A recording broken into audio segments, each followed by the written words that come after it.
Hello, everybody. It's Mallory from the Self-Sewn Wardrobe podcast and Facebook page. And if you're watching live on Facebook right now, you can see that I have a telescoping serger thread guide in my face. I think I can move the serger forward a little bit, and that might help me. And I need to read the thing that needs to go at the beginning of every podcast. This broadcast was originally recorded as a live Facebook video in the Self-Sewn Wardrobe Facebook group. So if you want to hear these broadcasts first, and if you want to get coupon codes and get your questions answered live, go to facebook.com/groups/self-sewn wardrobe. Hi to Fred and Tracy and Sandy. And before we get started, I just want to say that last night in the group was so amazing. We were all having such a good time, and I was sitting next to my husband on my computer after we put the baby to bed, and I was just laughing out loud at all of the fun we were having. I'm going to put this thread guide down.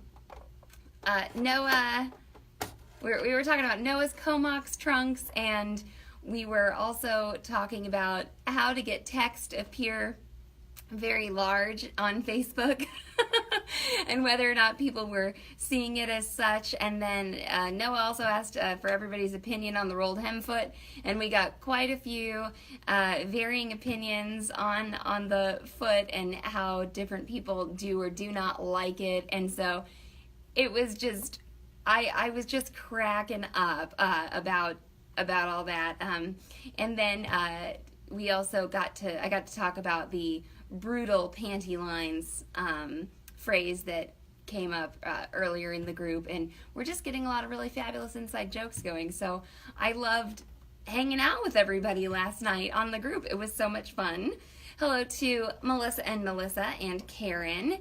And anyway, I think it looks like we've got over 10 people watching now, so I'm going to go ahead and get started on the serger threading, and I think everything looks okay. I know that this isn't like the most ideal instructional situation for the serger threading because, you know, we're not zooming in and I don't have like any B-roll of, you know, showing up, you know, the threading really up close, but I think you'll get the picture. I think I can scoot the serger close enough to the camera to where you can see what's going on with the baby locks. So, Julian says he feels like he missed out on last night's conversations. It was pretty darn funny.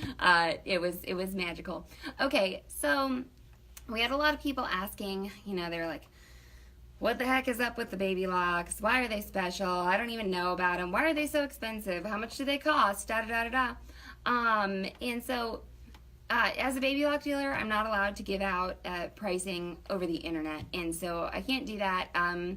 But you can ask other people. You can call your local dealership, and you know, several people have posted what they paid for baby locks actually in this group. So that can all happen.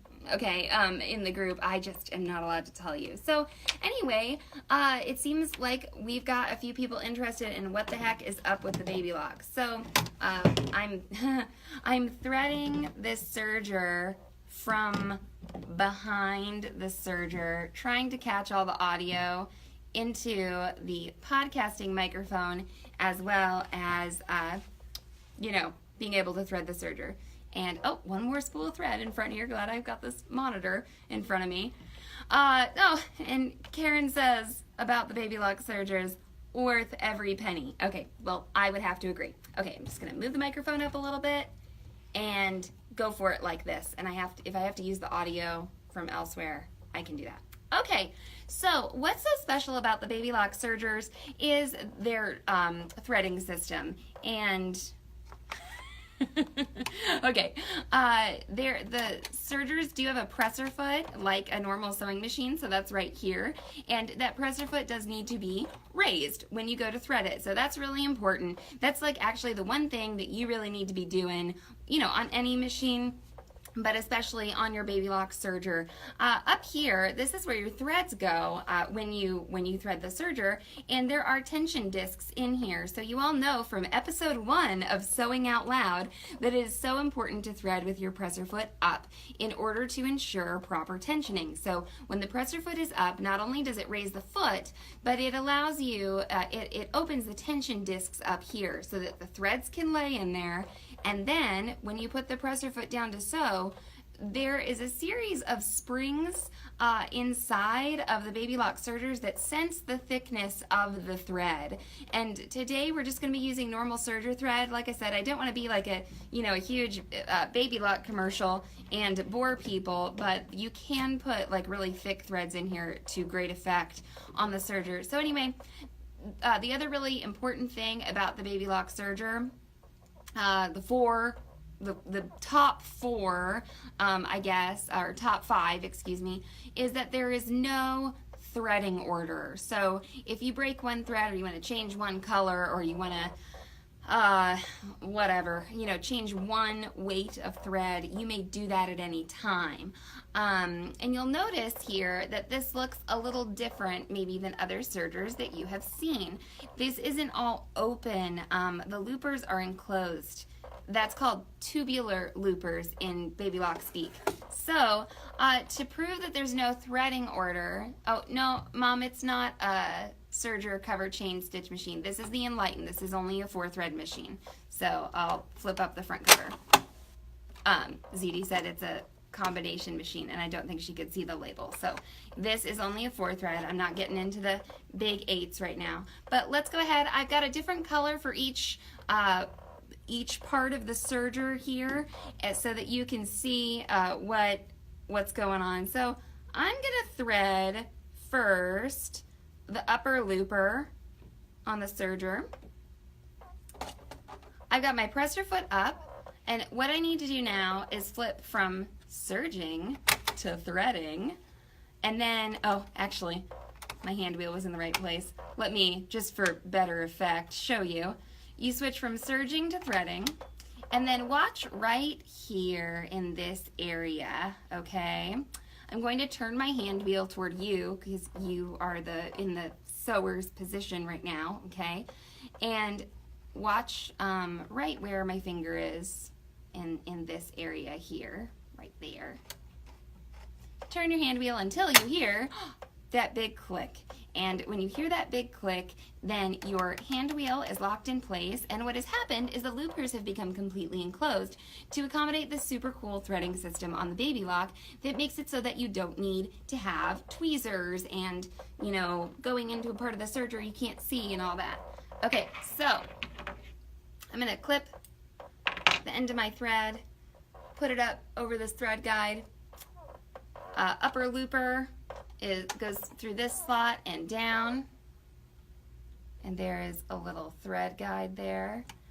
And okay, I'm gonna come around in front of this serger a little bit right now because I cannot do this backwards, although that would be really impressive.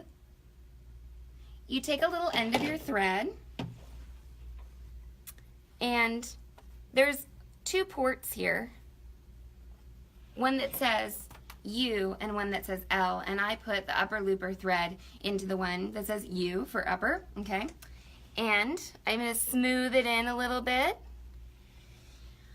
and I'm going to push my threading button right here. And if you watch right here, I think I've got enough slack here. Just going to pull that out a little more. There is my upper looper threaded, okay? So that's what's special about the baby locks. To prove that you can thread in any order, I'll go ahead and thread a needle real quick.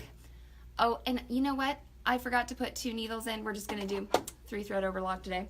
I still have my presser foot up, okay? Snap in place, come down here, up and over, and this machine has a needle threader. So it is a 2-step needle threader. The first step is it comes down and a little claw wraps around the needle, and there's a bayonet that goes through the eye of the needle, and then you can place the thread in there and click it again. So now I will thread it.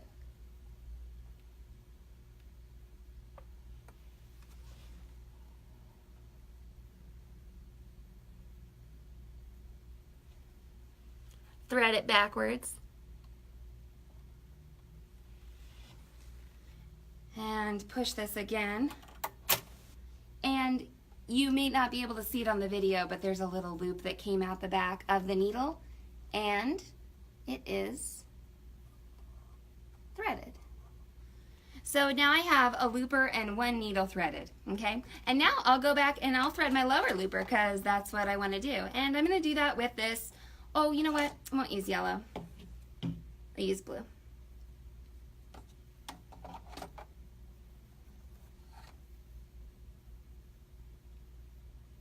Here we go. Marty says, oh geez, I blinked and missed it with mine. You'd still be in the guts of the machine with tweezers. Yep. And then Sandy said, Mallory said bayonet, resisting urge to quote Hamilton. And I was just singing that song today in the car on the way over here. And if I felt more confident in the rap, I would just up and do it right now. But I'm not going to. Okay, so hi Amy. All right, this is lower looper. All I have to do for lower looper is click it into the thread guide up here, bring it down, and go into the lower looper port. Okay, so that's the one that says L on it.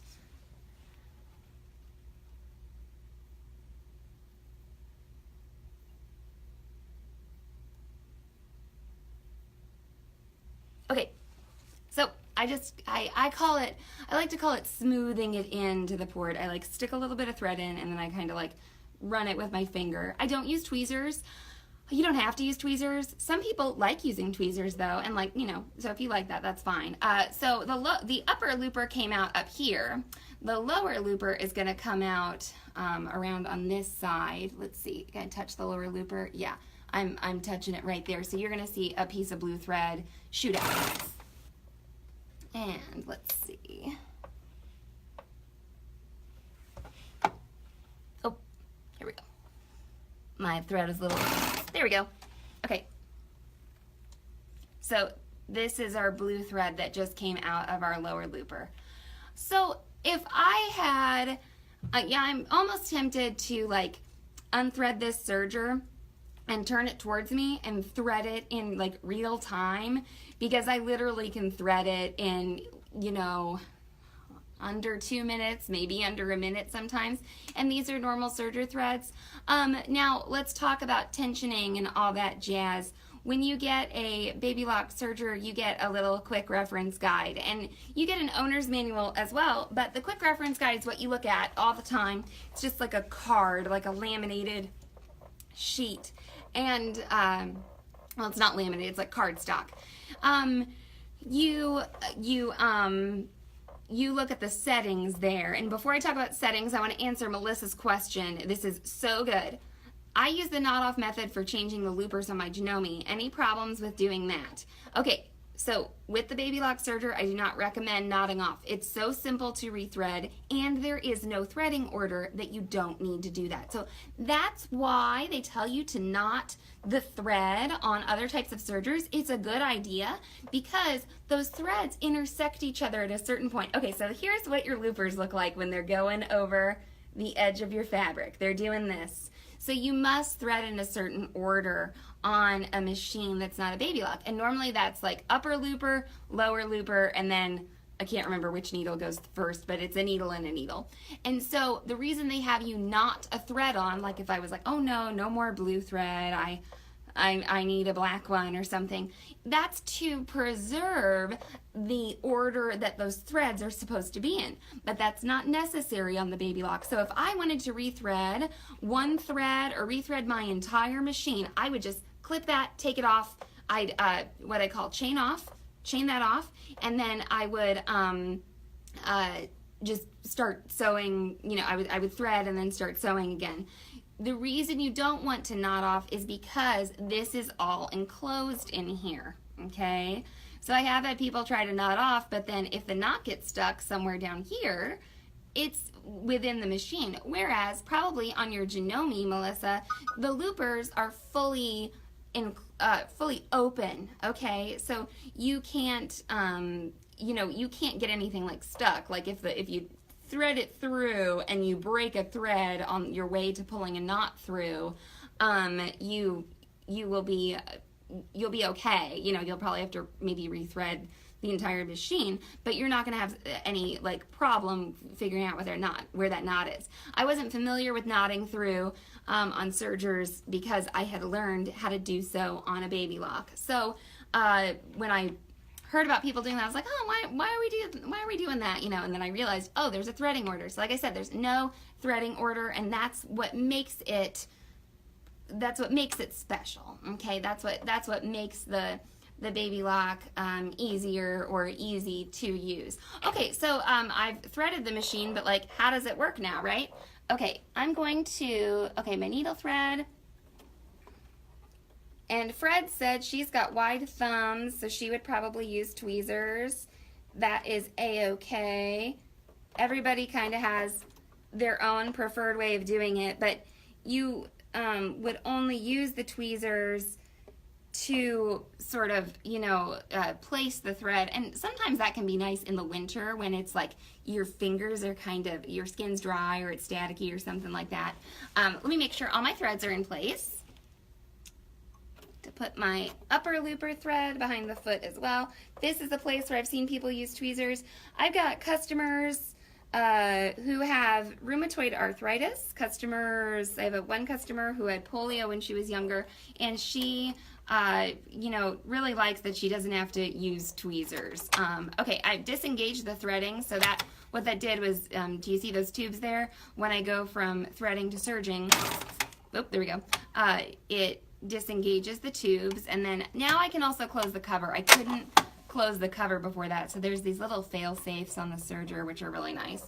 And then I have some sample fabric here, so I wasn't just gonna thread it and say ta-da, it's threaded. I definitely want you guys to know that it actually works. And so I had answered Melissa's question, and I want to get back to the settings question. So you'll notice this machine does not have tension knobs. What it does have on the side here is called a stitch selector. And you look at your quick reference guide, and you're like, okay, I'm doing a 3-thread overlock narrow, or a 3-thread overlock wide, or a 4-thread, or a rolled edge, or whatever. And it will tell you the 3 things you need to know about your stitch. Well, I guess 4. It'll tell you which needles to use, either the right or the left or both. It'll tell you the length and width of your stitch that you need to do. And then it will also tell you stitch selector. This stitch selector here is taking the place of these tension knobs.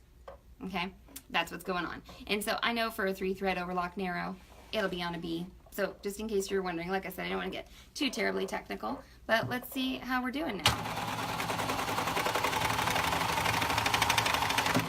Oh. Look at that. It's a little hard to serge backwards. Let me get this in front of me here. Okay, so I bunched up too much fabric, but let's do this again. Here we go.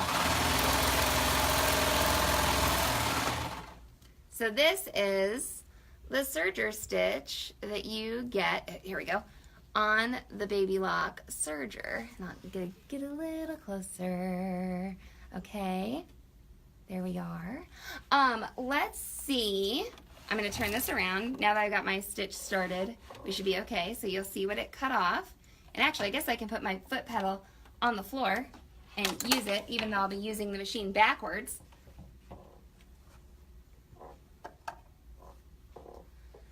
Okay, and I have some other fabrics here, which I'm just going to have to turn this to the side, guys. I'm sorry, I can't be that big of a superhero. And I also had a pair of scissors here somewhere. Oh. Okay, so we have these 2 layers of fabric. This is like drapery lining fabric, And this is a 3-thread overlock narrow, and this is 2 layers. You can also do 4 layers.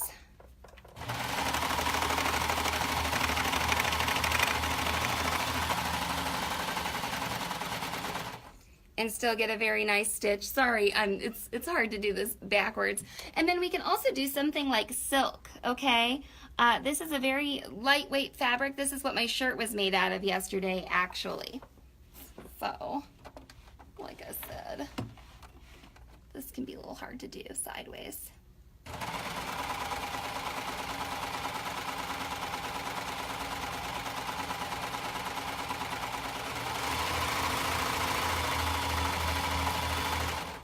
Okay, so if I was going to finish off 1 layer of my silk, maybe you're going to finish off a raw edge on a piece, like on a pattern piece, after you've sewn the pattern piece into your garment, or maybe you're going to do it before you sew the pattern piece into your garment. It still does a very nice job on a very lightweight piece of fabric. And, oh, we've got our favorite here. Dot sequin, all right? We'll just go through 1 layer of that.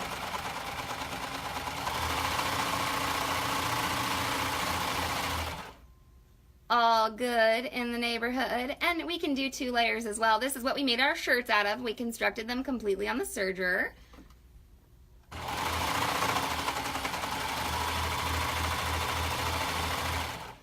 So here's 2 layers. Here's a seam, and you can see that it does a pretty nice job. This might not be appropriate for everything, but here's some knit, and let's see which way. This is stretching this way. It's a 1-way stretch knit.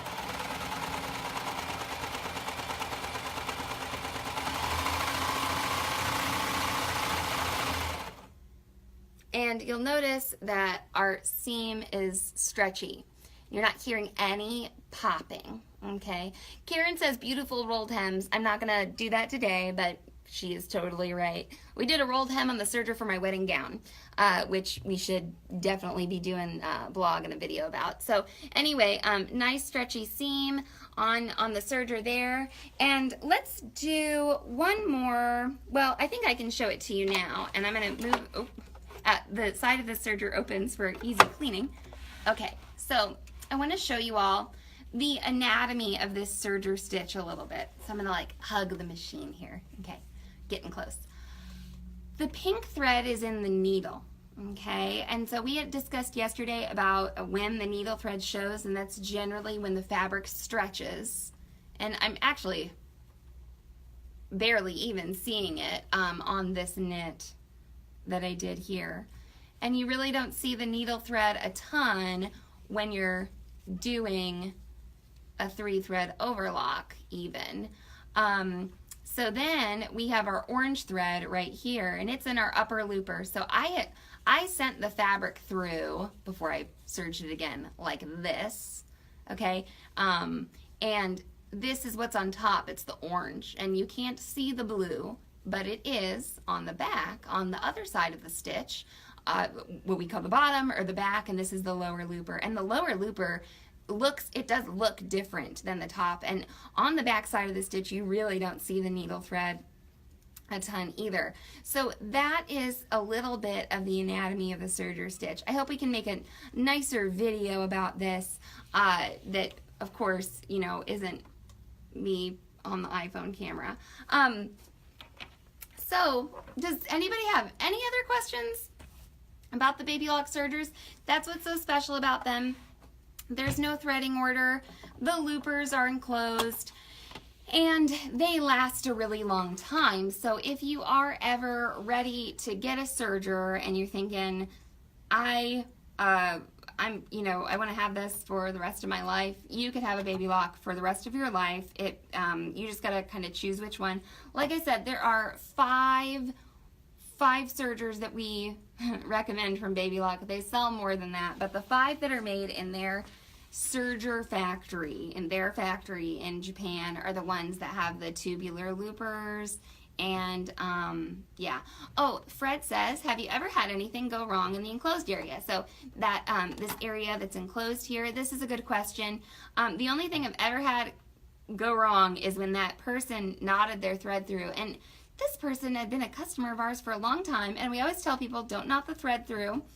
You don't need to, because like I said, if I wanted to remove a thread, I mean, and people get, when I demo a baby lock for them and I do this, like in the middle of a demo, and I take one thread off and I'm ready to go for another, if they owned a serger before, they're sort of like, I would never cut my serger threads. And when we service other brands of sergers, we always leave them threaded so that the person can, you know, tie on whatever color they'd like to use next. And so that's the only time I've ever had an issue there. I have had in some of the really old ones, always with a person who's like never gotten it serviced in like 10 or 15 years or something like that long. Always, one time I had somebody's little looper guys not lining up quite right, and you know, Daniel just put them back in alignment. You know, they really don't get out of time unless you do something very silly with the serger. Okay, so you'll hear a lot about people with other brands about them getting out of time and they have to like order a new looper or something like that. And do you all hear when I run this serger? Oh, it won't run with the cover open. Do you hear that consistent motor speed? That's a DC motor. So it's not, if you got a serger at home that's going like hum, hum, hum. Okay, that's an AC motor. So I told you guys that I could rethread one thread at a time, you know. Jacqueline says, how often should you service your machine? And we say once a year. So I think that's a good rule. I guess if you're running like a business and you sew for 8 hours a day, you know, maybe you need to, press your foot up. Maybe you need to get your machine serviced more often. You should be cleaning them yourself as well. After each project or something like that would be a good, what do I want to say, landmark. I don't use some of the rules that other people use. They're like, I clean my machine every 3 bobbins, and I'm like, I change bobbins all the time. And I think maybe it's a little bit more of a quilter attitude, because they're using the same color, you know, and so they're like winding like, you know, 10 white bobbins, and so like every 3 bobbins I clean my machine. But I'm sitting there and I'm like, oh, pink bobbin for this, okay, green bobbin for that, and I use a little bit of it and I have lots of bobbins, so that's not a great thing for me. So for me it's sort of like, okay, I just got finished making like a pair of jeans or a t-shirt. I'm gonna go get the vacuum and suck out my machine. Don't use canned air, okay? And then always clean it and then put oil wherever it's appropriate. So, okay, I was talking, now I'm not talking anymore. And I just am going to rethread my upper looper, and I'll tuck it behind the foot here. And look at, okay, so here's the safety feature. If I try to close the cover, it won't close while it's in threading. You have to go back to serging, and then it'll close, and the serger also won't run with the cover open. So that's kind of nice. I wasn't too thrilled about it when they first came out with it, because I like to serge with the cover open to show people things. And I may or may not know how to get around that, but I'm not going to show people that and then get sued. Okay, so my serger's making a chain again, and it is serging properly. I'm going to serge off my previous little seam here on my knit and show you that all is well and good with the serger.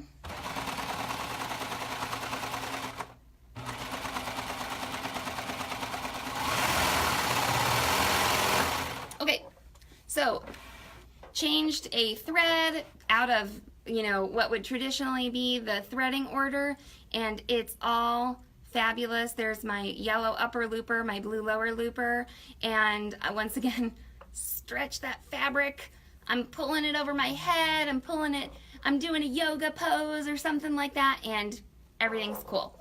That was kind of in response to Fred's question about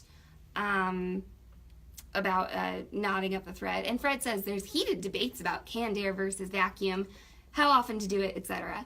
I mean, I really don't think you can clean your machine like too often. And like I said, I think certain rules don't work for certain types of like styles of sewing, like the every 3 bobbins kind of thing, because that would never work for my style of sewing.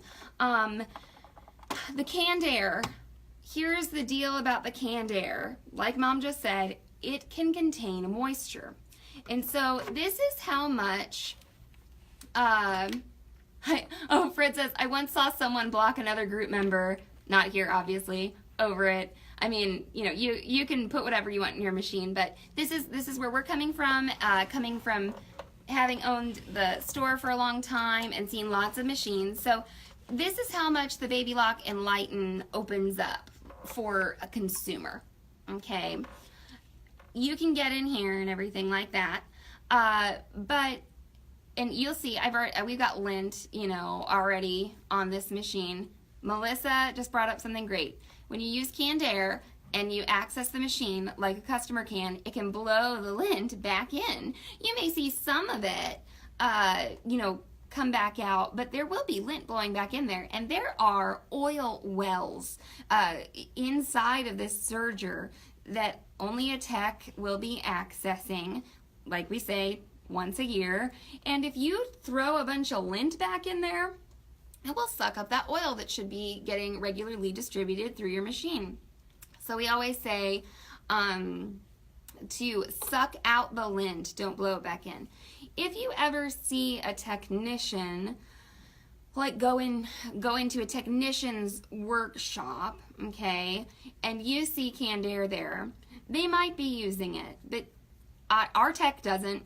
But here is the difference. When a tech maybe uses canned air, the machine is completely naked. So there's nowhere for that lint to get trapped. The machine has all of its casings off, and so that's the only way I could see ever justifying using canned air. But really, we've seen rust. We've seen sad things. We've seen on a sewing machine, there's a shaft, it's called the lower shaft, and it moves the bobbin, it makes the bobbin rotate, and we have seen those get completely frozen up just by lint literally piling up in that area. So I would recommend using the vacuum. I don't see how the vacuum can hurt. You know, I can see how the canned air can hurt. And then once again, however often, I like to say that if you can't remember the last time you cleaned your machine, go ahead and do it, okay? I think maybe I have answered comments so far that have been made about the machines. Oh, somebody said that they're excited, and ZD had me at Cover Stitch. So Baby Lock does make a Cover Stitch only machine, and they also make combination Cover Stitch and serger machines. And I'm working on a series of videos where you get walked through the machines that we sell just like you would here in the store. So I think that you know, parts of our business are very new. Like I'm doing Facebook Live right now, and we have a podcast and everything. And then parts of the business, like being an independent sewing machine dealer, who is part of a company that doesn't allow you to sell online or post prices online. That's sort of an older business model, and that's not making a value judgment about it or anything, but it is the truth. And so I like to do research online. I like to kind of know what I'm getting into before I go into a store.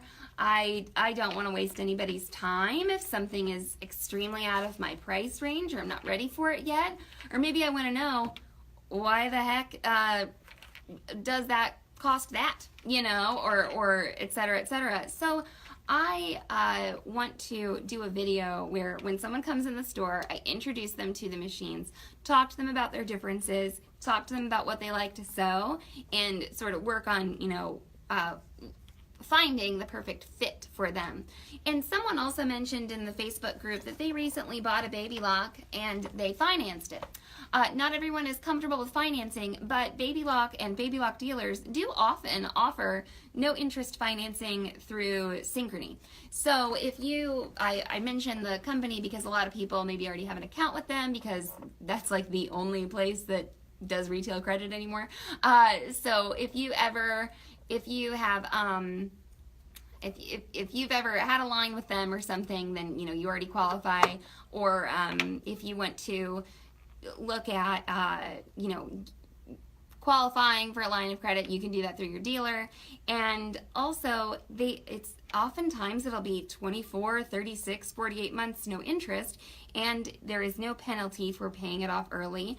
And if you go back and look at some of the people who have disclosed how much they paid for their machines, you can see that can be a pretty affordable monthly payment. And like I said, for something, it will last you longer than your car. I mean, for sure, it will last you a long time. And I use it every day. I use them every time I sew. And if you go back, I think it's in the last live video, or maybe if Anne is watching, she had posted that she had like a cheaper brother serger, and she had read lots of reviews and found that it was the least expensive kind of mid-duty machine, and she got through on that for a while. And then she came in here, she actually found a pre-loved, that's what we call them, they're not used, they're pre-loved. She found a pre-loved machine. Actually, it was like the precursor to this one, and had made the switch, and she loves it. So if there, it's possible to do it. I would just highly consider putting the baby locks into your research as you go and look at sergers.